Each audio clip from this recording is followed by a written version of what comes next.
नमस्कार दोस्तों। बात 1841 की है। तिब्बत में मानसरोवर झील से करीब 90 किलोमीटर दूर एक गांव तकलाकोट में एक अधेड़ उम्र का बुजुर्ग, जिसका कद लगभग 6.5 फुट का होगा, अपने मुट्ठी भर सैनिकों के साथ एक सेना से लड़ रहा है। तभी दुश्मन सैनिक द्वारा चलाई गई एक गोली उस योद्धा के कंधे पर लगती है और उसके आर पार हो जाती है। कंधे से बहती हुई खून की धार हथेली तक पहुंच जाती है, जिससे उस योद्धा के हाथ से तलवार रपटने लगती है। जिसके बाद भी वो योद्धा गिरता नहीं है, अपने दूसरे हाथ से तलवार पकड़कर लड़ना जारी रखता है और दूसरे सैनिकों से लड़ने में मशगूल हो जाता है। तभी दुश्मन की सेना का एक अफसर उस बुजुर्ग योद्धा को पहचान लेता है और अपने भाले को पूरी ताकत से उस योद्धा की तरफ फेंकता है। इस बार उस योद्धा के पास इस अचानक हुए हमले को ना देख पाने की वजह से कोई जवाब नहीं होता और वो भाला उस योद्धा की छाती के पार हो जाता है और उसकी वहीं मौत हो जाती है। उसकी मौत के बाद भी दुश्मन खेमे के सैनिक इतने ज़्यादा खौफजदा थे कि उसके मरने के 24 घंटे बाद तक भी उसके पास जाने से डर रहे थे। दोस्तों, ये कहानी है जनरल जोरावर सिंह कहलूवालिया की, जो पैदा तो हुआ था आज के हिमाचल प्रदेश के कांगड़ा जिले में, लेकिन जिसने अपनी तलवार के दम पर पूरब में तिब्बत और चीन के शिनजियांग प्रोविंस से लेकर उत्तर में पाकिस्तान के खैबर पख्तूनख्वा से लेकर अफगानिस्तान के वाखान गलियारे तक को भारत के क्षेत्र में मिला दिया था और जिसे उसके दुश्मन भी शेरों का राजा कहकर बुलाते थे। नमस्कार दोस्तों, मैं आप सभी का अपने चैनल पर स्वागत करता हूं। दोस्तों, वैसे तो भारत के इतिहास में बहुत से महान राजा और जनरल हुए हैं, लेकिन आज की वीडियो में हम भारत के डोगरा साम्राज्य के एक ऐसे जनरल के बारे में जानेंगे जो चीन को भारत में मिलाने के मिशन पर निकला था और जिसने तिब्बत समेत चीन के शिनजियांग प्रांत को भी जीत लिया था और जल्दी पूरे चीन को भारत में मिलाने वाला था, लेकिन उससे पहले ही उसकी मौत हो गई। दोस्तों, आज की वीडियो हमारी पहली वीडियो का ही सेकंड पार्ट है, जिसमें हमने भारतीय सेना में शामिल होने वाले एक टैंक के बारे में बताया था, जिसका नाम जोरावर है और जिसका नाम एक भारतीय जनरल जोरावर सिंह कहलूरिया के नाम पर रखा गया है। लेकिन दोस्तों, अगर आपने अभी तक इस वीडियो का पार्ट 1 नहीं देखा है तो अभी आई बटन पर क्लिक करके वो वीडियो देख सकते हैं, जिससे आपको इस वीडियो का आइडिया मिल जाएगा कि आज हम जोरावर सिंह कहलूरिया के बारे में बात क्यों कर रहे हैं। तो चलिए अब शुरू करते हैं। लेकिन वीडियो में आगे बढ़ने से पहले अगर आप यहाँ तक वीडियो को देखते हुए आ गए हैं और आपको वीडियो अच्छी लगी है तो वीडियो को लाइक, शेयर और चैनल को सब्सक्राइब करना ना भूलें। चलिए दोस्तों, शुरू करते हैं। तो दोस्तों, अब तक आपके मन में ये जानने की उत्सुकता जाग गई होगी कि आखिर जनरल जोरावर सिंह कहलूरिया कौन थे। दोस्तों, जोरावर सिंह के जन्म के बारे में कोई भी सटीक तारीख तो किसी को भी नहीं पता, लेकिन लोक और दंत कथाओं से पता चलता है कि इनका जन्म 1784 में हिमाचल के कांगड़ा जिले के अंसारा नाम के गांव में हुआ था। उन दिनों अंसारा को अंसारा कहलूर के नाम से जाना जाता था, इसलिए इनके नाम के पीछे कहलूरिया शब्द जुड़ा। 18वीं शताब्दी के समय से ये इलाका कई छोटी बड़ी रियासतों में बटा हुआ था। जोरावर सिंह के पिता, जो कि एक डोगरा राजपूत थे, ने अपने बेटे की कुंडली बनवाने के लिए बिलासपुर रियासत के ज्योतिष पंडित गंगाराम के पास गए। पंडित गंगाराम ने बच्चे को लेकर भविष्यवाणी की कि ये बच्चा अपने ही परिवार के किसी सदस्य की हत्या कर देगा और छोटी सी उम्र में घर छोड़कर भाग जाएगा और इसकी मौत घर से बहुत दूर होगी। और पंडित गंगाराम की ये भविष्यवाणी भी सही साबित हुई और 16 साल की उम्र में जोरावर सिंह ने अपने चचेरे भाई की हत्या जमीनी विवाद के चलते कर दी और फिर घर छोड़कर भाग गए और भागकर हरिद्वार पहुंचे। हरिद्वार में काम ढूंढते ढूंढते राणा जसवंत सिंह के पास पहुंचे। राणा जसवंत सिंह जम्मू के किश्तवाड़ इलाके के जागीरदार थे और अपने बेटे को जागीर सौंपकर तीर्थ यात्रा पर निकल गए थे। जसवंत सिंह जोरावर सिंह को अपने साथ किश्तवाड़ ले गए, जहां उन्हें तलवार चलाने की ट्रेनिंग के साथ साथ तीर कमान चलाने की भी ट्रेनिंग दी गई। फिर साल 1800 तक जोरावर सिंह अपनी युद्ध कला में और भी ज़्यादा निपुण हो गए और इसी समय तक महाराजा रणजीत सिंह ने सिखों के अलग अलग कबीलों को मिलाकर एक सिख साम्राज्य की स्थापना कर ली थी और उन्हें अब इस राज्य की सुरक्षा के लिए योद्धाओं की जरूरत थी। और ऐसे में जोरावर सिंह को मौका मिल गया राजा रणजीत सिंह की सेना में नौकरी करने का और फिर यहाँ से नौकरी करने के बाद वे कांगड़ा के राजा संसार चंद के पास चले गए। साल 1817 में जोरावर सिंह की जिंदगी में एक बड़ा बदलाव आया, क्योंकि उस साल उन्हें जम्मू के डोगरा सरदार मियाँ किशोर सिंह जामवाल की सेना में काम करने का मौका मिला।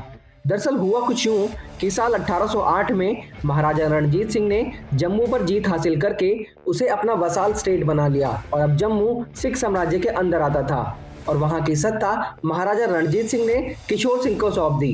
और किशोर सिंह ने अपने बेटे को सौंप दी, जिसका नाम था गुलाब सिंह। और जब गुलाब सिंह की नजर 6.5 फुट के जोरावर सिंह पर पड़ी तो उन्होंने जोरावर को भीमगढ़ नाम के एक किले का गार्ड बना दिया। और यहीं पर हुई एक घटना से जोरावर सिंह की जिंदगी पूरी तरह से बदल गई। हुआ कुछ यूं कि भीमगढ़ किले के किलेदार ने एक दिन जोरावर सिंह को संदेश लेकर गुलाब सिंह के पास भेजा। जोरावर ये संदेश लेकर गए और गुलाब सिंह को किलेदार का संदेश सुना दिया और साथ ही किलेदार की पोल भी खोल दी। उन्होंने किलेदार द्वारा सैनिकों को दिए जाने वाले राशन में की जाने वाले घपले की पोल भी गुलाब सिंह के सामने खोल दी और सैनिकों को राशन देने की बजाय एक फिक्स तनख्वाह देने का सुझाव दिया, जिससे राशन की बचत भी होने लगी और सैनिक भी खुश हो गए और गुलाब सिंह को भी खजाने में भारी बचत होने लगी। इस बात से गुलाब सिंह इतने खुश हुए कि जोरावर को किले का कमांडर नियुक्त कर दिया और जल्द ही वो तमाम किलों में राशन आपूर्ति का काम देखने लगे और गुलाब सिंह के चहेते बन गए। और फिर साल 1819 में सिख फौज ने अफगान फौज को भगाकर कश्मीर को अपने कब्जे में ले लिया और इसके बाद महाराजा रणजीत सिंह ने जम्मू और कश्मीर के बड़े इलाके को गुलाब सिंह को दे दिया और गुलाब सिंह राजा गुलाब सिंह बन गए। उन्होंने अपने सबसे खास जोरावर सिंह को किश्तवाड़ सहित कई जागीरों का गवर्नर बना दिया और जोरावर सिंह को वजीर की उपाधि भी दी। और इस उपाधि के बाद ऐसा कहा जाने लगा कि पूरी डोगरा रियासत में राजा के बाद सबसे ताकतवर शख्स जोरावर सिंह ही थे।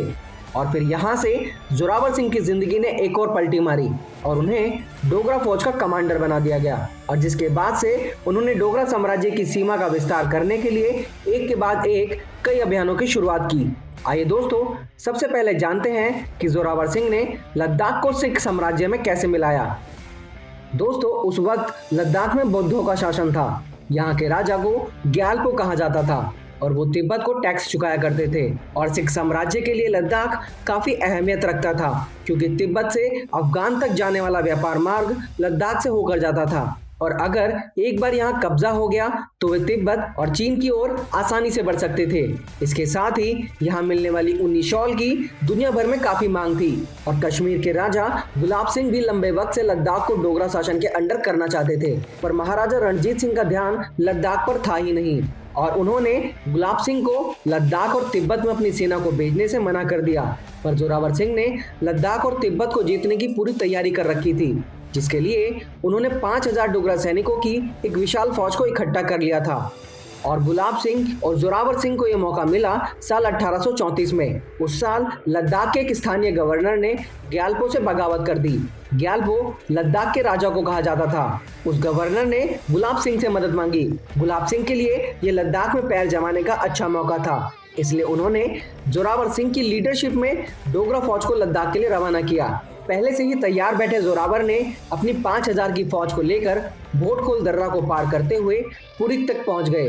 पुरीक, जिसे आज के समय में हम कारगिल के नाम से जानते हैं। यहाँ हुई एक लंबी लड़ाई के बाद डोगरा फौज ने जीत हासिल की और युद्ध के बाद हुई संधि के तहत ग्यालपो ने राजा गुलाब सिंह की अधीनता को स्वीकार कर लिया और इस तरह लद्दाख डोगरा शासन और सिख साम्राज्य के अधीन आ गया। हालांकि जोरावर जब लद्दाख में जीत का झंडा फहरा रहे थे, ठीक उसी समय कश्मीर में उनके खिलाफ एक षड्यंत्र की शुरुआत हो रही थी। दरअसल कश्मीर के गवर्नर मियां सिंह की गुलाब सिंह के साथ रंजिश थी। जोरावर सिंह की जीत से खींचकर उन्होंने लद्दाख में डोगरा शासन के खिलाफ विद्रोह भड़काना शुरू कर दिया और देखते ही देखते अगले 5 सालों में कारगिल से लेकर लेह तक गुलाब सिंह के खिलाफ बगावत शुरू हो गई, जिसमें गुलाब सिंह के अधीन आने वाले कई किलों पर कब्जा करके वहां तैनात डोगरा फौज के सैनिकों को मार डाला गया। इस बात से गुस्सा होकर जोरावर सिंह ने 3000 डोगरा सैनिकों को इकट्ठा किया और लद्दाख पर एक बार फिर से हमला कर दिया और इस बार उन्होंने लद्दाख को वसाल स्टेट भी नहीं रहने दिया और उसे पूरी तरह से जम्मू कश्मीर में शामिल करके वहां के राजा को एक छोटे से गांव का जागीरदार बनाकर उसके सारे अधिकार छीन लिए। जोरावर सिंह के जम्मू में उठे विद्रोह को खत्म करने और लद्दाख में सिख साम्राज्य को स्थापित करने के किस्सों ने जोरावर सिंह को पूरे भारत में मशहूर कर दिया। इसके बाद उन्होंने 1840 में कराकोरम रेंज के पार बाल्टिस्तान का रुख किया। यहाँ भी शाही परिवार में हुई बगावत ने जोरावर सिंह को मौका दिया। दरअसल बाल्टिस्तान के राजा अहमद शाह के 2 बेटे थे, लेकिन उन्होंने अपने बड़े बेटे मोहम्मद शाह को छोड़कर अपने छोटे बेटे को वारिस घोषित कर दिया, जिस वजह से बड़े बेटे ने पिता के खिलाफ बगावत करते हुए जोरावर सिंह की मदद मांगी और जोरावर सिंह ने अपने 8000 डोगरा सैनिकों को लेकर बाल्टिस्तान पर चढ़ाई कर दी। लेकिन बाल्टिस्तान को जीतना इतना आसान नहीं था। जोरावर सिंह की 5000 सैनिकों की टुकड़ी जिसने पहले हमला किया था ठंड से और दुश्मन की सेना द्वारा मारी गई। फिर जोरावर सिंह को 1 महीने तक एक बर्फीली नदी ने रोके रखा और ठंड से सैनिकों की हालत खराब थी। फिर ऐसी स्थिति में एक डोगरा अफसर बस्ती राम ने नदी को पार करने का रास्ता खोज लिया और ये बस्ती राम आगे जाकर कश्मीर की कहानियों में काफी फेमस हुए और जोरावर सिंह ने उन्हें खुश होकर 500 रुपए और सोने के कंगन का एक जोड़ा बतौर तोहफा दिया। इसके बाद बस्ती राम को लेह का गवर्नर भी बनाया गया। नदी को पार करके जोरावर की सेना स्कर्दू के किले तक पहुंच गई, जिसमें अहमद शाह छुपा हुआ था और उस किले को चारों ओर से घेर लिया गया और आखिरकार अहमद शाह ने सरेंडर कर दिया, जिसके बाद मोहम्मद शाह को गद्दी पर बैठाया गया, जिसने सिख साम्राज्य की अधीनता को स्वीकार किया और हर साल 7000 रुपए की चौथ को जमा करने का वादा किया। लेकिन जोरावर सिंह यहीं तक नहीं रुके और 1839 में महाराजा रणजीत सिंह की मौत के बाद और बाल्टिस्तान को जीतने के बाद जब शेर सिंह सिख साम्राज्य के महाराज बने तो उन्होंने गुलाब सिंह को तिब्बत पर आक्रमण करने की आज्ञा दे दी और मई 1841 में जोरावर सिंह 5000 की सेना को लेकर तिब्बत में दाखिल हुए और जोरावर सिंह ने पूरी ताकत के साथ एक के बाद एक पश्चिमी तिब्बत के इलाकों पर कब्जा कर लिया और आखिर में वो तकलाकोट पहुंच गए। तकलाकोट मानसरोवर झील से लगभग 90 किलोमीटर दूर पड़ता है। तकलाकोट में एक किला था जिसे जीतकर जोरावर सिंह ने पूरे पश्चिमी तिब्बत पर कब्जा कर सिख साम्राज्य में लगभग मिला ही दिया था।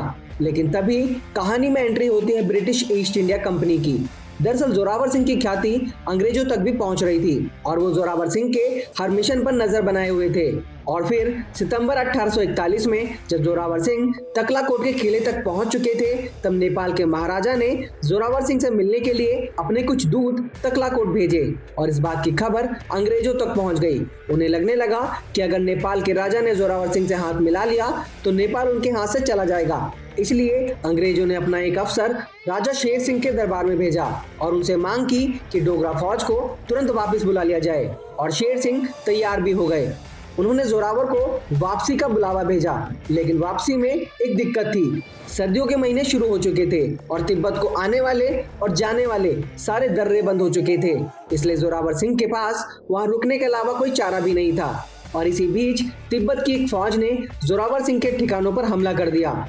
जोरावर सिंह की फौज दुश्मन के साथ साथ ठंड से भी लड़ रही थी। उनके कई सैनिकों को फ्रॉस्ट बाइट ने पकड़ लिया था और कईयों के हाथ पांव की उंगलियां पूरी तरह से बेकार हो गई थी। लेकिन इसके बावजूद भी जोरावर सिंह ने युद्ध किया और 12 दिसंबर 1841 को जोरावर अपनी आखिरी लड़ाई लड़ रहे थे। तभी एक गोली आकर उनके दाएं कंधे पर लगी, लेकिन जोरावर सिंह ने लड़ना जारी रखा। उनके कंधे पर लगी गोली से बह रहे खून से हथेली गीली हो गई, जिससे तलवार पर पकड़ बनाना मुश्किल हो रहा था। लेकिन जोरावर सिंह ने अपने दूसरे हाथ से तलवार को पकड़कर लड़ना जारी रखा। तभी मिगमार नाम के एक तिब्बती कमांडर ने उन्हें देखा और पहचान लिया, क्योंकि वो जोरावर सिंह के खिलाफ पहले भी युद्ध लड़ चुका था। उसने जोरावर सिंह को देखते ही एक भाला उनकी ओर फेंका और भाला सीधा जाकर जोरावर की छाती के आर पार हो गया। लेकिन तिब्बती दार्शनिकों द्वारा लिखे गए लेख ये बताते हैं कि जोरावर सिंह की बहादुरी को देखकर दुश्मन ने भी उन्हें पूरा सम्मान दिया और तिब्बत, जो कि अब चीन का हिस्सा है, वहां के तकलाकोट में ही उनकी समाधि बनाई और उनके नाम पर स्मारक भी बनवाया गया और उस पर लिखवाया गया शेरों का शेर, जनरल जोरावर सिंह कहलूरिया। राजेंद्र अरोड़ा अपनी किताब कैलाश ज्वेल ऑफ स्नो में लिखते हैं कि आज के समय में भी चीनी सेना में मौजूद हर सैनिक को जनरल जोरावर सिंह कहलूरिया की बहादुरी की जानकारी है और वो उनकी समाधि पर आज भी माथा टेक कर आगे बढ़ते हैं। तो दोस्तों, ये थी उस भारतीय जनरल की कहानी जिसके नाम से आज भारतीय सेना LAC यानी लाइन ऑफ एक्चुअल कंट्रोल पर स्वदेशी टैंक जोरावर को तैनात करने वाली है। अगर आपने अभी तक इस वीडियो के पार्ट 1 को नहीं देखा है, जिसमें हमने जोरावर टैंक की खासियतों के बारे में बताया है, तो आप स्क्रीन पर दिख रही वीडियो पर क्लिक करके देख सकते हैं। और ऐसी ही इंफॉर्मेटिव और देशभक्ति से जुड़ी वीडियोस को देखने के लिए हमारे चैनल को सब्सक्राइब करके बेल नोटिफिकेशन को ऑन कर लें, ताकि हमारी हर वीडियो की जानकारी सबसे पहले आप तक पहुंच सके। दोस्तों, आपको ये वीडियो कैसी लगी हमें कमेंट करके जरूर बताइएगा। वीडियो को अंत तक देखने के लिए आप सभी का बहुत बहुत धन्यवाद। जल्दी मिलते हैं नई वीडियो के साथ, तब तक के लिए जय हिंद, जय भारत।